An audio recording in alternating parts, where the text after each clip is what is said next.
setelah sarang burung sudah tidak aktif lagi kan, jadi bentuknya ya jupel sama situs itu aja sudah. Naik ke situ, bersihkan jalan. Kalau nggak ada kegiatan dari cagar budaya, naik bersihkan jalan. Ya, karena memang sih anjuran dari kantor kita harus aktif naik ke sana. Cuma apa yang kita urus di sana, sedangkan tamu juga enggak ke sana gitu. Jadi umumnya lah kami jupel daerah situ itu, daerah Bengalon itu, hadir di lokasi kalau ada kegiatan, kalau ada tamu. Karena kalau tidak ada tamu kan apa yang perlu dibersihkan, apa yang perlu diurus. Karena anjuran dari sana kan yang dibutuhkan alaminya itu nah, jangan ada gangguan bekas apa itu nah, gangguan manusia. Ngecek begitu juga? Iya, ngecek gitu aja. Sebulan berapa kali kira-kira? Ada sebulan kita datang. Pasti sebulan pasti ngecek naik ya? Kalau saya jangankan sebulan Pak, dalam 2 minggu naik. Pasti ada saya naik sekali, 2 kali. Berapa goa itu Pak? Yang mudah dijangkau aja, kayak di Goa Tewet, Goa Kebobo, Mentis. Itu rutin saya sama Tamrin. Itu rutin saya datangi ke sana. Gitu itu sambil apa Pak? Khusus ke situ atau mungkin sambil? Ada sambilan Pak, karena apa itu? Sarang burungnya juga masih ada. Oh, sarang burung masih ada. Iya. Jadi kalau ada diambil juga itu ya? Ya dimanfaatkan lah. Manfaatkan juga. Nah kalau menurut Pak Nus sebagai jupel itu ya, yang paling luar biasa dari goa itu apa Pak? Rasanya sih yang luar biasanya itu suasananya lain daripada suasana sarang burung dulu. Karena kalau suasana sarang burung dulu kan tingkat keamanan itu tidak ada, kita terancam dengan perampokan. Nah kalau di cagar budaya sekarang rame, tidak ada yang dikhawatirkan rasanya masalah gangguan, aman gitu. Amannya itu karena nggak ada burungnya itu, nggak ada sarang burungnya itu? Enggak, ya begitulah, tidak ada perampokan gitu. Bahkan mereka-mereka yang senior kayak Pak Pindi dulu kan, bahkan pernah sampai kena rampok. Waktu masih adanya sarang burung, mereka sudah mulai survei tahun 98 kalau tidak salah. 94, ya 94, 95 lah. Kena rampok itu. Rasanya dulu pernah juga saya ketemu, cuma kami belum begitu kenal. Gitu nah. Tapi saya bukan dari rombongan yang merampok itu, saya penunggu goa gitu. Jadi mereka ada sesuatu kan datangnya ke kami yang penunggu goa. Jadi kami arahkan mereka waktu itu ke tempat yang aman gitu. Jadi sekarang menurut Pak Nus yang luar biasa itu karena suasananya itu yang aman ya? Suasananya aman, pekerjaannya juga tidak terlalu terburu-buru, pendapatan kita ada pasti gitu nah. Kalau sarang burung dulu kan tidak pasti, karena alam. Kalau ini kan pasti gitu. Kalau isi gua sendiri, kalau menurut Pak Nus, isi gua sendiri itu yang istimewa apa Pak? Istimewanya ya suatu lapangan kerja, dan juga tidak terbeban dengan kekacauan itu aja. Kekacauan, jadi dapat ya aman gitu. Aman ya. Jadi karena pekerjaan-pekerjaan lain kan banyak kendala, misalnya kayak teman-teman yang sesama masih kerja sarang burung dulu kan, ada yang jadi pengusaha kayu, ada yang ikut ke proyek. Banyak aku dengar permasalahan seperti mereka kalah lelang lah, izin perizinan itulah kalau kayu diusahakan kayuan gitu. Nah kalau di cagar budaya ini perasaanku aman gitu. Di waktu ada kegiatan kita dilibatkan, kita dapat pekerjaan, otomatis dapat penghasilan. Jadi kalau di gua itu ada apa sih Pak? Dari pengalaman menunggu gua, masuk gua, segala macam di gunung-gunung batu ini. Kalau pengalaman di sarang burung, ya itulah pengalamannya tadi, keterancaman. Dari gangguan perampokan. Perampokan itu. Setelah di Cagar Budaya ya kesan yang positif aja lah rasanya yang ada. Tapi kalau surveinya, mencarinya, karena ini kan sama pada di goa juga tempatnya. Sarang burung juga di goa, situs gambar-gambarnya kan juga di goa. Ya. Ternyata cara surveinya berbeda. Nah, mereka yang senior dari kami ini kan kayak Pak Pindi itu ada sedikit pengarahan untuk kami tata cara surveinya itu. Ya saya ikuti tata caranya itu, ternyata berhasil karena semenjak saya jadi jupel kurang lebih 4 muara sudah 4 situs sudah yang saya temukan. Ya karena saya ikuti anjuran Pak Pindi. Kalau dibandingkan dengan tata cara survei sarang burung dulu, jauh betul bedanya. Gimana itu bedanya, Pak? Yang paling kelihatan? Yang paling anunya kan, kalau sarang burung kan kita mengejar burung. Kemana arah burung kita kejar, sampai di mana batas pandang kita nginap dulu. Besok lagi kita lihati lagi. Kalau goa ini, kalau situs ini, pengalaman saya lah yang disampaikan oleh Pak Pindi itu, kita misalnya ketemu ceruk, tapi posisinya di atas atau jauh, kita mendekati, kita teriak. Kalau tidak menggema suara kita di situ, dipastikan tidak ada gambar. Ya ternyata saya ikuti memang betul. Jadi ya itulah mungkin adanya penelitian tentang situs ini kan, tentang gambar peninggalan purba ini. Mungkin ada kaitannya dengan hal yang mistis atau gimana. Kita nggak ngerti juga, cuma memang betul.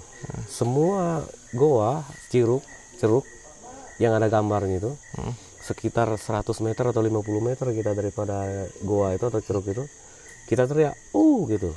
Pasti memantulkan suara. Nah beda dengan sarang burung kan, kalau sarang burung nggak ada kaitannya dengan hal yang gitu, hanya mengejar burungnya aja gitu. Jadi itu pengalaman suatu perbedaan, padahal posisinya sama di goa juga gitu. Nah kalau gambar tadi Pak Nus sebagai jupel memelihara goa itu ketemu gambar-gambar gitu ya, tadi sudah 4 ditemukan juga yang dipelihara sedemikian rupa. Kalau menurut Pak Nus melihat yang namanya gambar-gambar di goa itu, kesannya gimana Pak? Kalau menurut Pak Nus sendiri? Ya kurang lebih perasaan, kan rasa bangga kita kan nggak bisa diukur. Saya cukup kita mengatakannya, rasa bangga kita itu, saya menemukan goa sarang burung walet dulu dengan menemukan goa yang ada gambar situs sekarang, perasaanku bangganya itu sama. Padahal kalau kita hitung kan, pendapatan kita apa sih daripada gambar itu? Kalau kita nemukan, nah tapi rasa bangganya ada karena kita mikirkan untuk ke belakangnya nanti, untuk generasi yang akan datang, bahwa si penemunya si ini, penemunya si ini. Karena dari semua kami jupel, apalagi waktu ada kegiatan kemarin, berapa orang kami tim surveinya itu dikerahkan untuk pergi survei situs baru, paling 1-2 orang aja yang menemukan. Jadi itu suatu kebanggaan menurut saya, walaupun tidak seperti waktu kita menemu sarang burung dulu. Kan menemu sarang burung dulu kan langsung dapat uang kita karena barangnya ada kan. Kalau ini enggak, hanya kita temu ada gambarnya, kita sampaikan sama tim pendataan BPJB. Nah, begitu mereka datang, sudah didata, sudah masuk daftar, ya itulah rasa bangganya itu tersendiri gitu. Nggak bisa diukur lah dengan dibanding sama orang itu. Ada kebanggaan tersendiri rasanya. Nah, kalau melihat gambar-gambar yang ditemukan tadi atau yang ada di dalam goa itu, dalam pikirannya Pak Nus, melihat gambar ini apa sih artinya menurut Pak Nus nih? Kualitasnya? Ya kualitasnya, lihat gambar-gambarnya. Kalau pikirannya Pak Nus apa itu ya? Kalau itu karena kita tidak menekuni arkeologi ya, saya sama sekali tidak ada gambaran ini tujuan untuk apa dari pihak mereka manusia purba itu. Cuma kalau ditanya masalah tentang sebuah perubahan, perbedaan, kayaknya ada beda loh. Yang bagian hilir dengan bagian hulu, atau yang daerah rendah atau daerah tinggi, ada perbedaannya kuliah. Cuma kalau dari fungsi daripada karya mereka itu saya sama sekali tidak ada gambaran apa sih maksudnya. Apa maksudnya itu? Ya. Jadi Dulu orang tua-tua dulu itu seperti apa nggak ngerti ya Pak ya? Nggak ngerti sama sekali kita. Cerita-cerita Pak dari cerita orang-orang tua gitu misalnya?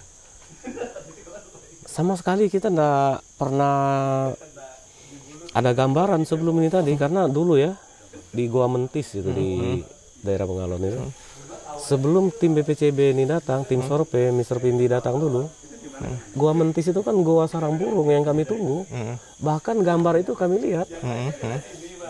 Jadi pemikiran kita sih paling nenek kita yang 2 generasi sebelum kita ini mungkin punya gambar atau punya iseng gitu nah. Nggak ada sama sekali pikiran kita mengatakan bahwa itu barang purba. Oh gitu. Jadi ini orang sebelum-sebelumnya di gua ini yang kasih tanda gitu aja. Pengertian kita begitu aja. Jadi tiap kali misalnya kalau kita survei goa sarang burung, ketemu kita goa ada gambarnya, ini bekas orang tapi ya paling nenek-nenek dulu ini. Nggak mungkin mereka ada jejak mereka di sini kalau nggak ada penghasilan di sini ya. Cenderung kita survei daerah situ lagi cari sarang burung. Begitu aja dulu. Kita nggak nyampe pikiran bahwa itu barang purba gitu. Ya. Terus kalau adat-adat masyarakat setempat itu sampai sekarang masih ada Pak? Kalau adat ada, cuma kalau kaitan adat dengan gambar yang ada sepertinya nggak ada masuk sama sekali kalau saya lihat. Ya? Nggak ada hubungannya yang teradat yang yang Tapi berlangsung sekarang. Ada juga separuh, misalnya kayak gambar tangan tuh kan ada garisnya itu kan tato. Ya. Bilang mereka yang dari tim peneliti sih. Kalau dari tradisi suku Dayak kan memang ada tato. Cuma arti dari patah tato itu saya lah usia muda begini nggak ngerti apakah maksud daripada tato. Cuma itu aja lah gambarannya untuk bahwa ada kaitan itu ya. Masyarakat Dayak juga punya tradisi tato. Ya, di gambar itu juga ada. Tangan yang ada tatonya itu ya. Iya, kan ada kelihatan bercabang daerah sini itu tatonya itu. Nah, selama ini Pak Nus sebagai jupel, cara Pak Nus memperlakukan goa seperti apa Pak Nus? Kita memperlakukannya itu hanya sebatas menjaga supaya jangan ada orang lain merusak aja. Karena untuk merawat atau memperbaiki itu nih kita sama sekali tidak dibolehkan untuk memperbaiki, enggak. Hanya menjaga aja. Jangan sampai ada gangguan orang datang ke situ yang merusak atau iseng mau ngambil ini apa.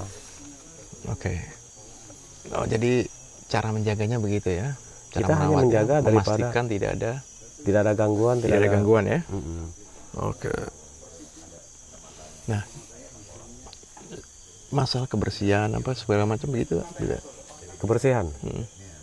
Kalau kebersihan itu kita wajib gitu. Di waktu ada tamu, karena adanya tamu ada sampah. Oke. Nah, di waktu tidak ada tamu, berarti tidak ada sampah. Jadi itulah saya bilang tadi, seandainya dalam 1 bulan tidak ada kegiatan, tidak ada tamu, paling kita 2 kali aja ke situ, membersihkan jalan itu aja. Ya. Nah, jadi kalau bicara situs ini menjadi sesuatu yang penting kalau menurut Pak Nus sekarang ya. Sepenting apa sih Pak Nus situs itu? Pentingnya itu ya untuk supaya semua peninggalan purba itu bisa terungkap. Gitu lah. Kan pernah juga saya dengar dari ahli arkeologi itu untuk membuat suatu persamaan nantinya kelak cara hidup mereka, karena ternyata mungkin bilang mereka itu catatan riwayat hidup mereka. Oh itu ya, mungkin begitu. Mungkin ya. Kalau menurut Pak Anu sendiri, kepentingan apa yang dirasakan untuk menjaga situs itu? Ya kepentingannya ya untuk yang utama itulah untuk suatu pendapatan kami sebagai jupel, dan juga untuk generasi yang akan datang kan terbukalah peluang kerja untuk mereka, bukan hanya untuk saya aja. Karena makin banyak situs yang kita temu berarti makin banyak pengunjung datang nanti. Ya. Penelitian juga makin banyak. Ya. Karena dari tiap-tiap situs itu ternyata umurnya tidak sama. Rata-rata di atas ribuan tahun. Jadi mungkin itulah suatu keunikannya. Nah, keunikan selain gambar, kalau di gua itu memiliki keunikan apa lagi, Pak? Ada gambar-gambar binatang yang sama sekali tidak ada di pikiran kita sekarang. Hanya kita mendengar di buku, mendengar di aja di TV aja, kayak tapir, terenggiling raksasa, gitu loh. Kalau di tanah Kalimantan kan sudah tidak ada itu tapir. Ya. Nah, kalau selain gambar yang menarik di dalam gua apa, Pak? Menarik, kayaknya pemandangan dari situ cukup bagus. Itulah hal yang menarik. Selama ini waktu ada tamu dan segala macam, di satu sisi juga ingin melihat gambar. Oh, banyak, Pak. Gimana? Ada yang senangnya panjat tebing, ada yang senangnya apa namanya itu, lintas alam kan namanya itu. Ya. Dan juga di daerah situ ini kan hutan lindung. Jadi binatang-binatang yang dilindungi kayak orang hutan, itu kan, yang sekarang ini sih orang hutan. Bahkan ada tamu yang datang, perkiraan kita tadi mereka ini mau datangi situs, mau ngeliat situs, ternyata enggak. Mereka cenderung mau datangi orang hutan gitu nah. Jadi itulah suatu kelebihannya adanya area situ ya. Hutan lindung. Iya, adanya BPCB ini datang ke sini. Kalau sarang burung dulu kan hanya satu misi itu aja. Lepas daripada sarang burung tuh enggak ada lagi. Kalau ini kan selain orang datangi situs, ada yang datangi datangi binatang, mau ngeliat suasana hutan. Ya, jadi ada kegiatan-kegiatan menarik lainnya yang bisa dilakukan ya. Yang di luar dugaan kita tadi nah. Gitu. Nah, ini tamu kan jadi senang nih kegiatan-kegiatan seperti itu. Ya begitulah, Pak. Jadilah wisata ya, Pak ya. Ada yang berwisata, ada yang berkunjung kan begitu. Nah, sekarang kalau menurut Pak Nus, kalau bicara ngomong pariwisata, apalagi ini kan situs ini kan juga jadi warisan dunia ya. Pariwisata ini. Nah, yang Pak Nus bayangkan tentang pariwisata itu seperti apa ya? Susah juga, saya belum nyampe juga rasa wawasan ke sana, Pak, karena pernah juga saya dengar daerah ini akan dijadikan objek wisata, tapi wisata minat khusus. Nah, jadi wawasan kita belum nyampe ke sana. Kayak apa bentuknya wisata minat khusus itu dan kayak apa bentuk wisata umum. Gitu nah. Kalau menurut Pak Nus sendiri aja pendapatnya Pak Nus, yang wisata yang dibayangkan Pak Nus itu bagusnya seperti apa sih bayangannya Pak Nus? Di daerah ini ya, di daerah Gunung Batu dan sekitarnya ini. Ya sesuai dengan pembicaraan mereka tadi mengatakan wisata minat khusus itu berarti orang-orang tertentu aja yang sanggup, nggak semua orang. Karena contohnya naik tebing gitu kan, nggak mungkin perempuan atau orang-orang tua. Bentuknya di orang-orang yang masih produktif lah, yang layak ke sini. Ya, kalau Panu sendiri berpendapat wisata yang bagus di tempat ini yang seperti apa? Ya bagusnya seperti ini, wisata minat khusus, karena cenderung kerusakannya agak rendah. Karena kalau wisata umum, orang-orang nanti bebas dari manapun datangnya, bawa apapun boleh. Nah kalau di wisata minat khusus kan sudah kita terapkan aturannya. Tidak boleh ini, tidak boleh, apalagi kayak di situs Gua Tewet itu kan, tamu itu tidak boleh sampai lebih dari 10 orang. Kalau lebih dari 10 orang bergantian. Tunggu ya, antri ya. Antri. Jadi misalnya tingkat kerusakan itu ya mungkin agak rendah lah, karena orangnya kan terbatas.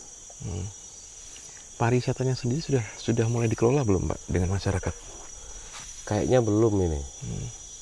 Karena kalau kita dengar-dengar punya orang lain kan, daerah-daerah lain kayaknya cenderung dikunjungi tamu hampir tiap bulan. Kalau di sini apakah belum dipromosi atau belum terbuka jalurnya, itu yang kita belum tahu. Tapi ada aja yang datang.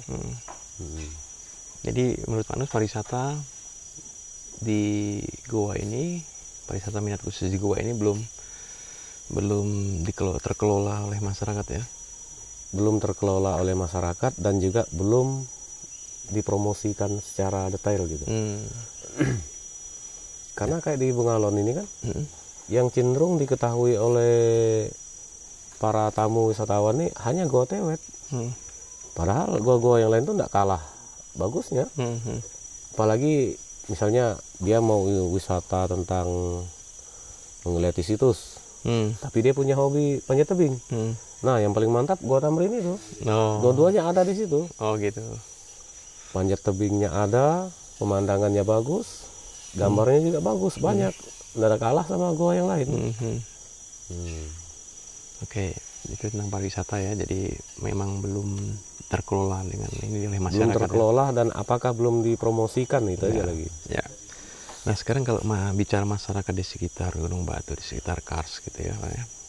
Ya seperti Pak Nus sendiri juga tinggal di wilayah sekitar Kars, ada masyarakat di situ, kampung di situ ya, Hamur Batu ya kalau di Pak Nus ya. Itu kalau masyarakat secara umum melihat yang namanya Kars ini, Gunung Batu ini seperti apa? Kayaknya masih dipandang sebelah mata. Karena itu sudah tadi apa yang kita bicara tadi kan belum terkelola.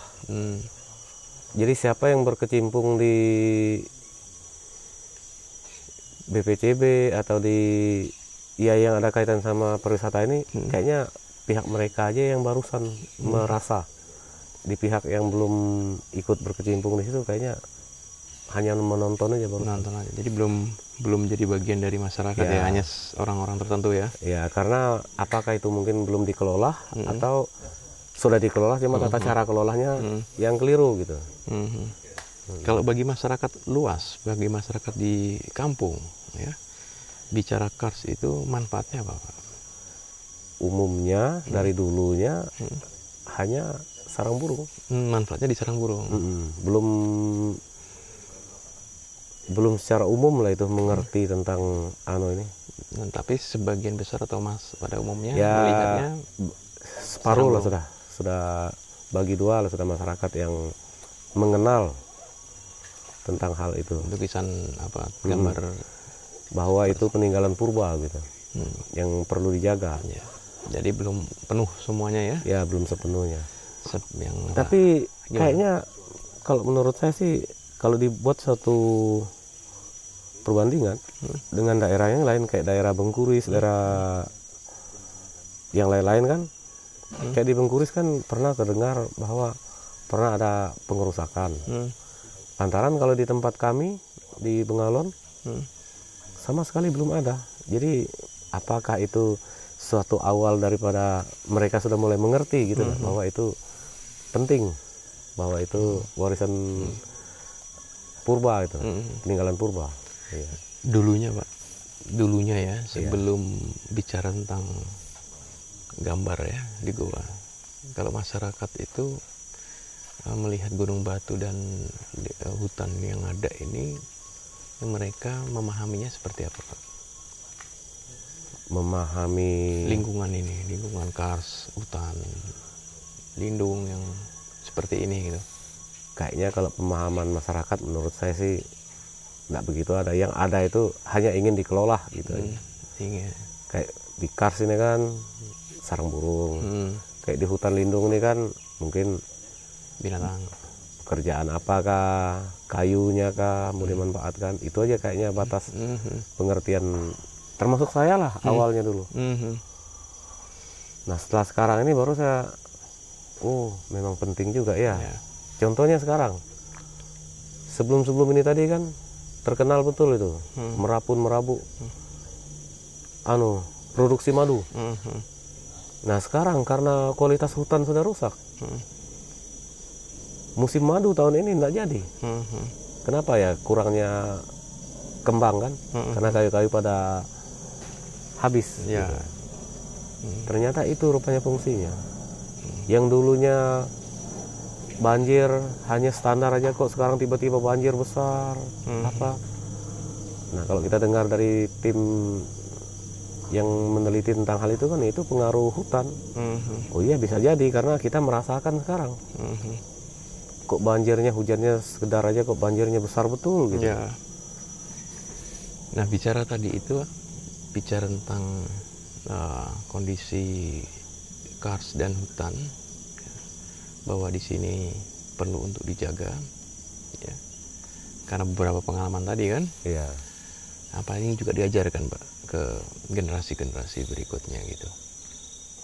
Kalau sebuah pelajaran yang kita kasihkan berbentuk kita harus bina mereka itu nih mungkin berat. Dari tata cara kita aja lah dulu. Cara kita memperlakukan hutan tuh dengan sendirinya generasi kita kan bisa mengerti. Karena itulah keterbatasan kita, nggak bisa untuk menyampaikan sesuatu. Jadi dari cara kita aja lah. Misalnya sampah atau apa, caranya kita membuat contoh panutan untuk mereka gitu, generasi yang akan datang. Nah kedepannya ini terakhir nih Pak Nus, kedepannya nanti harapannya Pak Nus apa tentang goa dan hutan yang ada di kawasan ini? Kalau harapan saya sih penemuan situs kalau bisa kita perbanyak lagi lah surveinya. Jadi yang disebut wisata minat khusus tadi kan yang sekarang ini belum begitu ramai akan lebih ramai ke depannya nanti. Karena makin banyak situs yang ditemukan makin banyak tamu. Nah masalah hutannya kan semua pihak yang mendambakan itu hutan jangan sampai diganggu kan. Jadi bukan hanya dari pihak BPCB atau dari pihak yang lain aja, hampir semua pihak. Jadi perlu lah itu dijaga. Ya. Oke Pak Nus, untuk pekerjaannya Pak Nus sebagai Jupel, tugasnya adalah melestarikan goa, melestarikan lingkungan. Nah, kalau pekerjaan di luar ada penelitian yang seperti ini, sehari-hari Pak Nus ngapain? Saya sehari-harinya bekerja ladang, tanam padi. Itu aja keseharian kalau di kampung.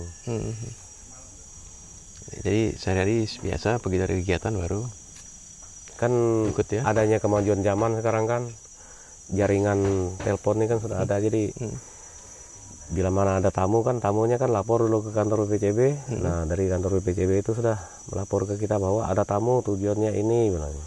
Oh iya siap. Baru kita tinggalkan pekerjaan berladang tadi sementara. Karena tamu-tamu ini enggak juga sampai 1 tahun kan paling. Ya. Hitung hari aja. Jadi bisa aja kita tinggalkan. Ya contohnya seperti ini kan ditinggal 10 hari bisa ditinggal. Untuk mengikuti pekerjaan ini. Yang saya dengar juga di Amberbatu di tepian ini anak muda sudah mulai ya. Ya. Kalau di sana sudah mulai banyak yang mengerti tentang wisata minat khusus ini. Oke. Jadi bicara ini sudah mulai ada perhatian dari masyarakat, dari Pak Nus, dari generasi muda tentang adanya goa kars, ada peninggalan sejarahnya itu ya. Iya. Ada tuntasnya di situ. Oke Pak Nus, saya pikir itu dulu Pak Nus. Oh iya. Jadi nggak banyak ya yang saya tanyakan. Terima kasih Pak Nus sebelumnya ya. Terima kasih.